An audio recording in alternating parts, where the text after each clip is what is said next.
a number of different recordings, and you will have to answer questions on what you hear. There will be time for you to read the instructions and questions, and you will have a chance to check your work. All the recordings will be played once only. The test is in 4 sections. At the end of the test, you will be given 10 minutes to transfer your answers to an answer sheet. Now turn to Section 1. Section 1. You will hear a conversation between a client and a flight center agent about making changes to an airline booking. First, you have some time to look at questions 1 to 5.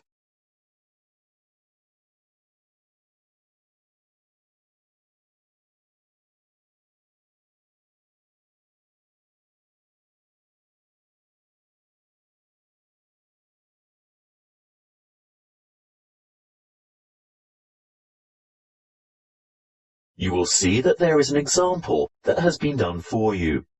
On this occasion only, the conversation relating to this will be played first. Good morning, Mrs. Gray. This is Bert Stock speaking from Finnegan's Flight Center. I can now confirm your flight to Singapore. Oh, good. No problems, I hope? No, everything is in order. Mrs. Gray is going to Singapore. So, Singapore has been written in the space. Now we shall begin. You should answer the questions as you listen, because you will not hear the recording a second time. Listen carefully and answer questions 1 to 5. Good morning, Mrs. Gray. This is Bert Stock speaking from Finnegan's Flight Center. I can now confirm your flight to Singapore. Oh, good. No problems, I hope? No, everything is in order. So we got the dates we wanted? Yes, leaving from Hong Kong on the 25th of July and arriving in Singapore later the same day. How long does the flight last? Oh, about 3 hours 40 minutes. So we'd get there at... 9:45. In the evening? No, 9:45 a.m. But that means we'd be leaving at... Your flight leaves Hong Kong at 6:05 a.m. So we'd have to check in an hour before that? Mrs. Gray, check-in closes 60 minutes before your scheduled departure. If you arrive after check-in has closed, you will not be able to board the flight, and you may forfeit your entire fare. I would strongly recommend that you arrive at the check-in counter at least 120 minutes before your departure time. So you're saying we should be at the airport no later than 4:05 a.m.? That's correct. But we'd have to get up in the middle of the night to arrive by that time. Can't we get a later flight? Not on July 25th. Now, there is a later flight on certain weekdays, but not at the weekend. Well, we must go with what we've got then, because we're not at all flexible on the dates because of work commitments. Can I confirm that you want to return on August 7th? Yes, that's the idea. Flight VQ239 will depart from Singapore at 9:20 a.m. on August 7th. Oh, that's a much more civilized time. Tell me, the time zone is the same, isn't it? We don't gain or lose an hour along the way. There's no change in the time zone, so you can expect to be back at around 1 p.m. Does that suit you? Oh, absolutely. I'll have time to unpack before dinner. We're expecting to meet friends at the new seafood restaurant at 8 o'clock. Before you hear the rest of the conversation, you have some time to look at questions 6 to 10.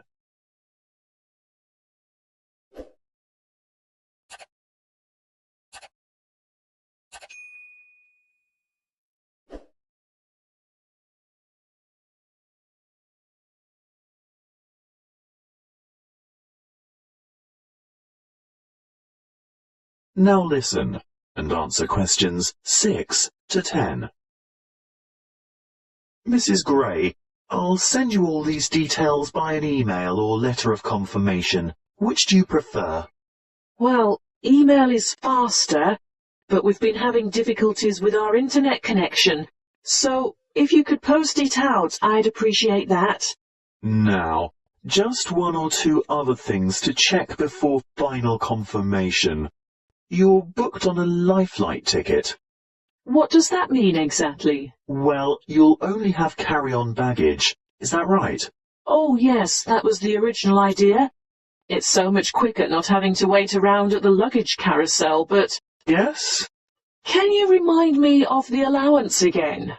With a Lifelight ticket, you're allowed 10 kilos of hand baggage. I'm not sure that's such a good idea now. Oh?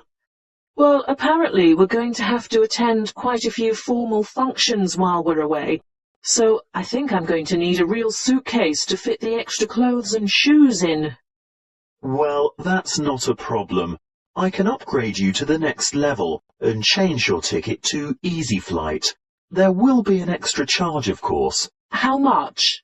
$30 per checked-in item of luggage, weighing no more than 22 kilos per item. Well, we'll probably manage with just a single suitcase between the two of us. Is it possible to do it like that? Yes, of course. You can take the Easy Flight option, and your husband can stay with the Light Flight ticket. Great. I'll give you your reservation number now, so if you need to make any further changes or inquiries, you can just quote this reference, okay? Yes, I have a pen and paper. What is it? L4G BWF. L4GBUF? WF. Thanks, I've got it now. At this point, I can actually book your seat numbers. Do you have any preference? Window or aisle? Oh, not by the window, Bert. You see, I'm quite a nervous flyer, and I don't like looking out. What's more, my husband likes a bit of room to stretch his legs. Aisle would be good. Great. That's sorted then. As I said, I'll send you the details, and if you need to talk to the agency again, just quote that reference number I gave you. Thanks so much. Bye. That is the end of section 1. You now have half a minute to check your answers.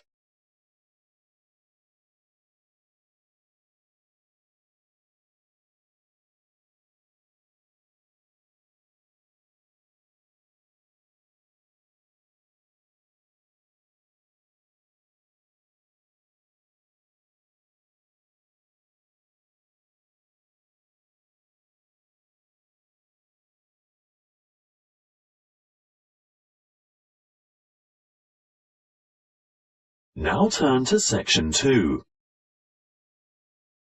Section 2. You will hear the Public Relations Officer from the Council reviewing events that were hosted by the town in the previous year. First, you have some time to look at questions 11 to 16.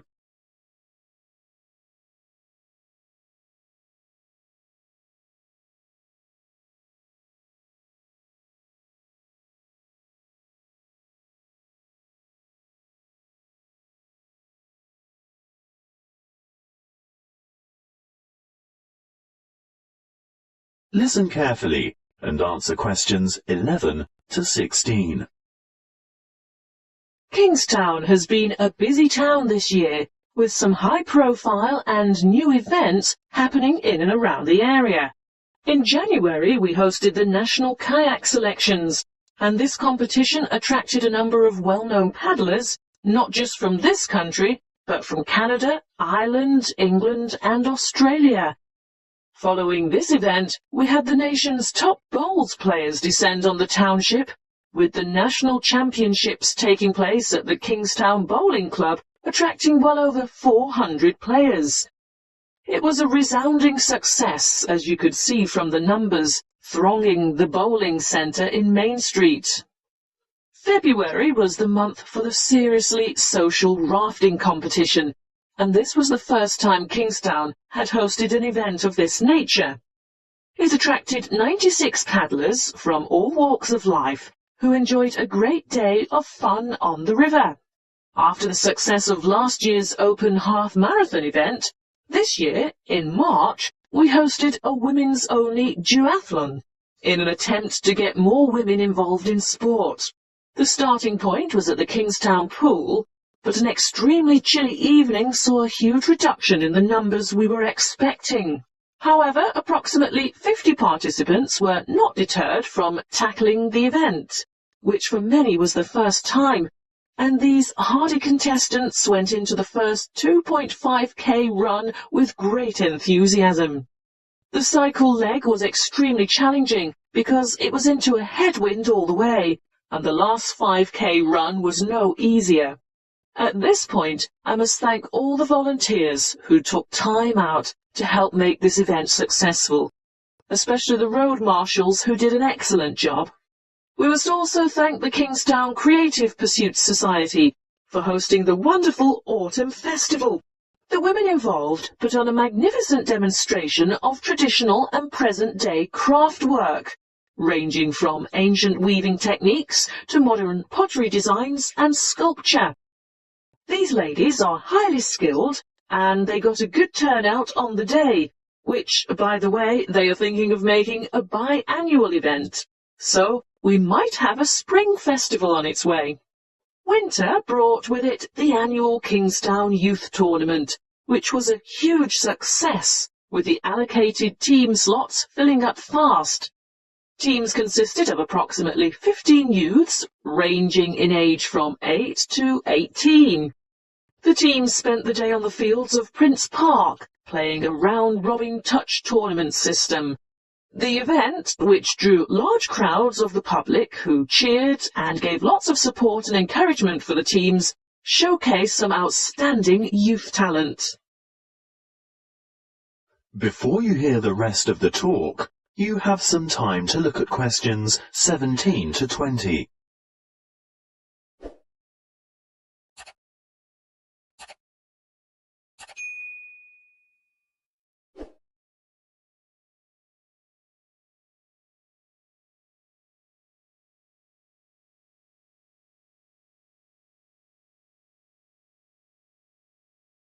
Now listen and answer questions 17 to 20. Now, what's coming up for the school holidays? Well, the town council has several plans lined up to keep the kids busy. Let's get straight into it. Programme 1, which will take place around the Prince Park area, has a sports agenda and will have participants engaged in a variety of sporting activities such as tennis, athletics, football and swimming. Programme 2 is for the somewhat less active and more creative children. They will do most of their activities in and around the Lord Hall area. These will consist of cooking, craft, dance and hairstyling. You'd be surprised at the number of children who leap at the chance to learn to cook, not to mention the other activities. The hall will be positively buzzing, I can tell you. This is a great chance for your children to learn a new skill or brush up on one that they're already crazy about. Programme 3 is for the more adventurous children. Because of this, we do insist on a minimum age limit of 11 years old.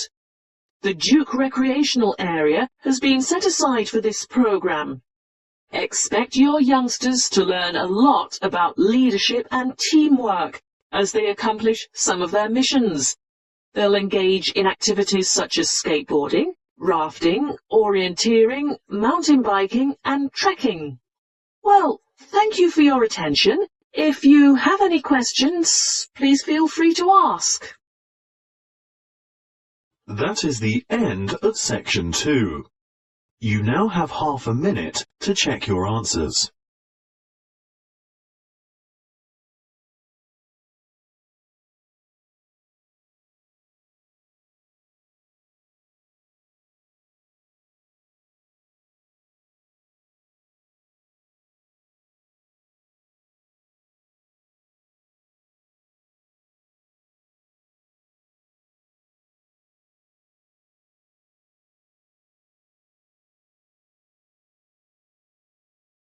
Now turn to section 3. Section 3. You will hear a conversation between a tutor and two students in the Political Studies Department of a New Zealand tertiary institution. First, you have some time to look at questions 21 to 25.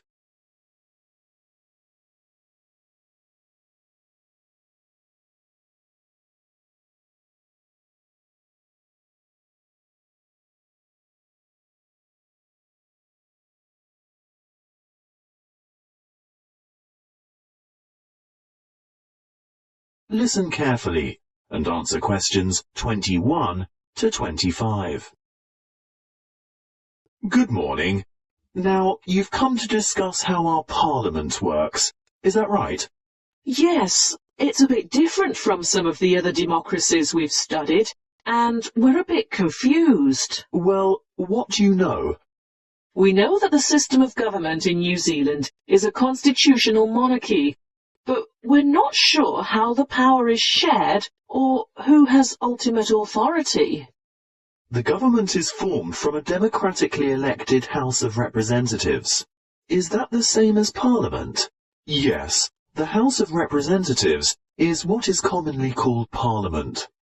And the government advises the sovereign, who is our head of state. The sovereign is the Queen of England, right? She lives in England and she is the Queen of England, but when we refer to her as our sovereign, we say she is Queen Elizabeth II of New Zealand. But how can she be our head of state if she doesn't live here? I know that she has a representative here. Oh yes, the Governor-General. That's right. Now, by convention, the sovereign is the source of all executive legal authority in New Zealand. So she's the boss. Well, you could say that. However, she or her representative almost always acts on the advice of the government, in all but the most exceptional circumstances, that is. So, where does the real power lie? Good question. Our system is based on the principle that power is distributed across three branches of government: the Parliament, the Executive, and the Judiciary. But Parliament makes the law, doesn't it? That's right. So what's the point of the other two? Well, you need a body to administer the law. That's the Executive, made up of ministers of the Crown, and the Judiciary interprets the law through the courts.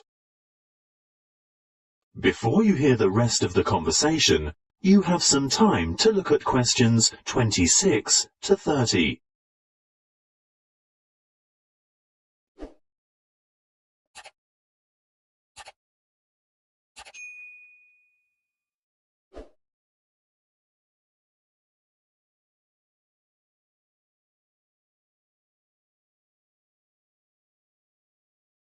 Now listen and answer questions 26 to 30.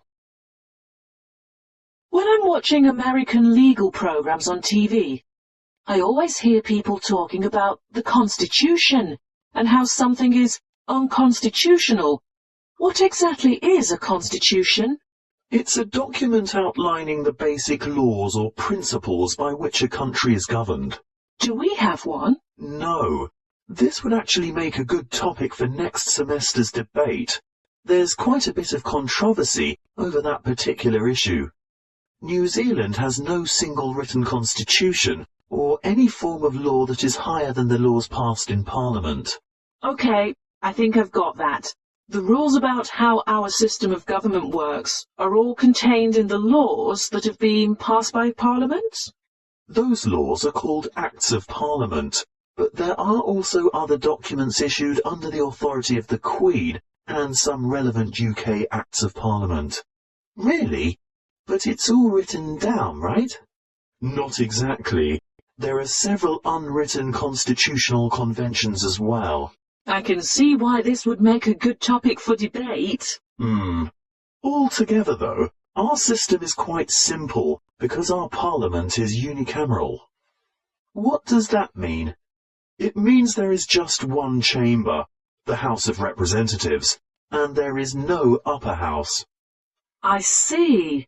By upper house you mean a second house, like a Senate?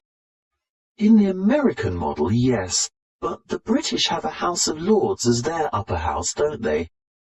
Yes, but the Lords don't have to be elected.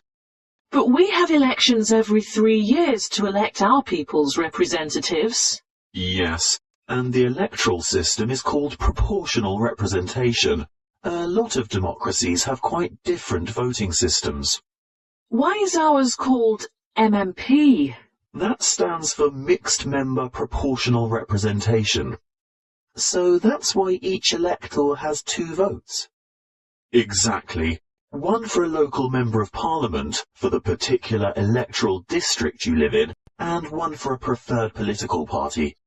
So that's where the proportional part of it comes in. Political parties are represented in Parliament in proportion to the share of votes each party has won in the party vote in the general election. Any more questions? No, not at this stage. Thank you for your time today. Okay. See you in class tomorrow. Bye.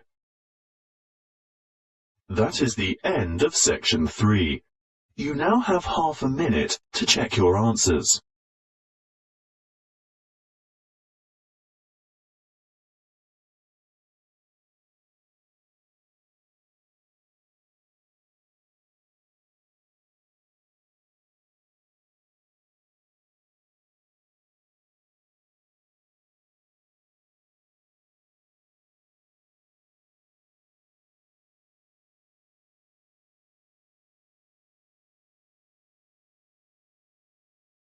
Now turn to section 4.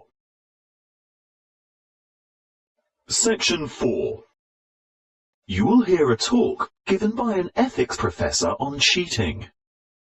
First, you have some time to look at questions 31 to 40.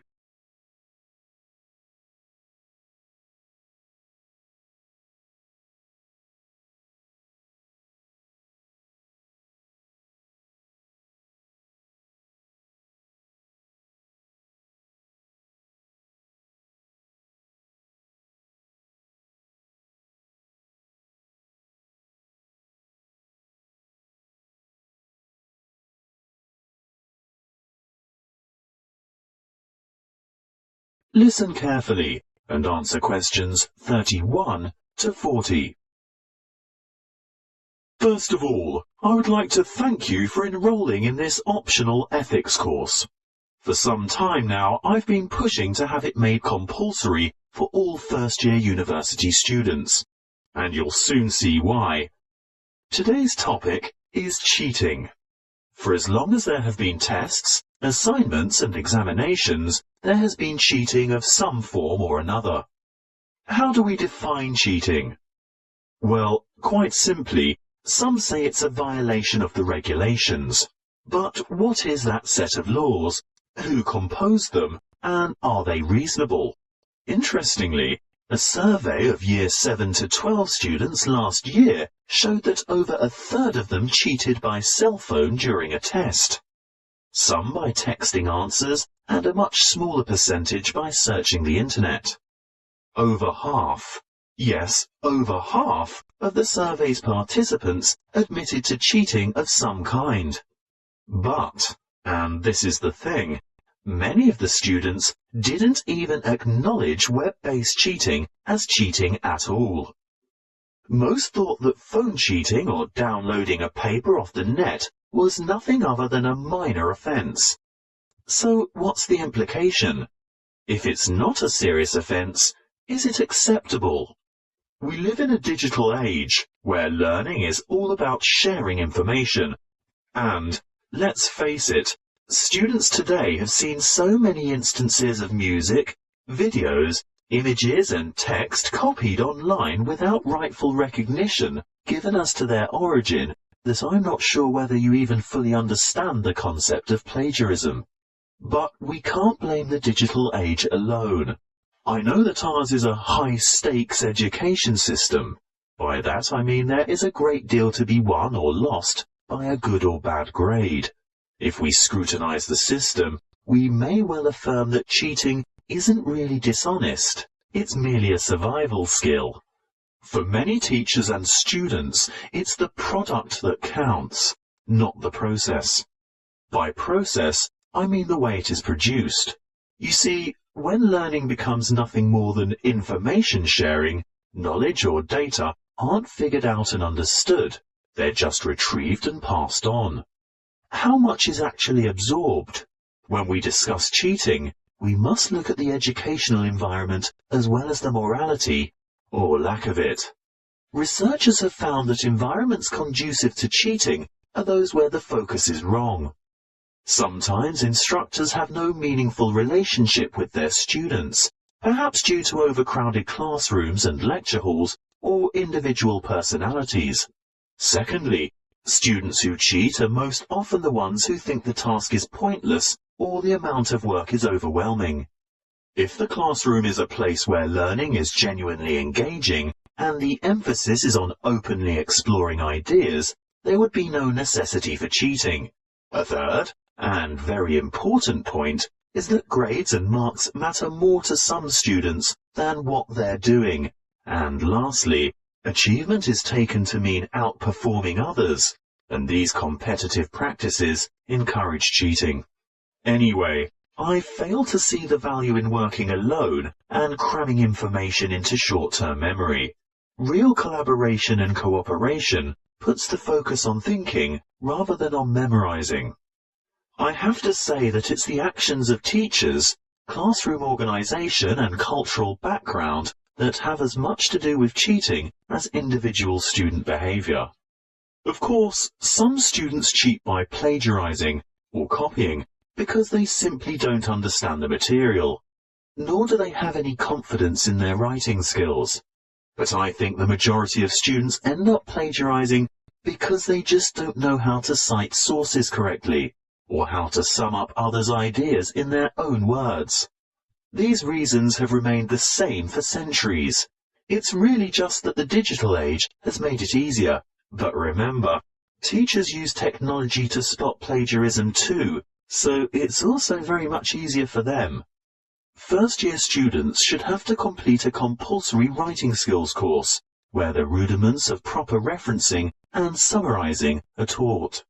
I also think it's a big mistake if ethics is not a first-year requirement as well. In this university, I think it's only the computing department that insists all its students complete a paper in ethics. Learning and education is not just about cramming facts or increasing your knowledge base. It's about intellectual integrity and honesty and rising to meet higher ethical standards. Now, this may necessitate a change in pedagogy and educational philosophy, but most importantly, it will involve a challenge to engage students in discussion on morals and academic morality. That is the end of section 4. You now have half a minute to check your answers.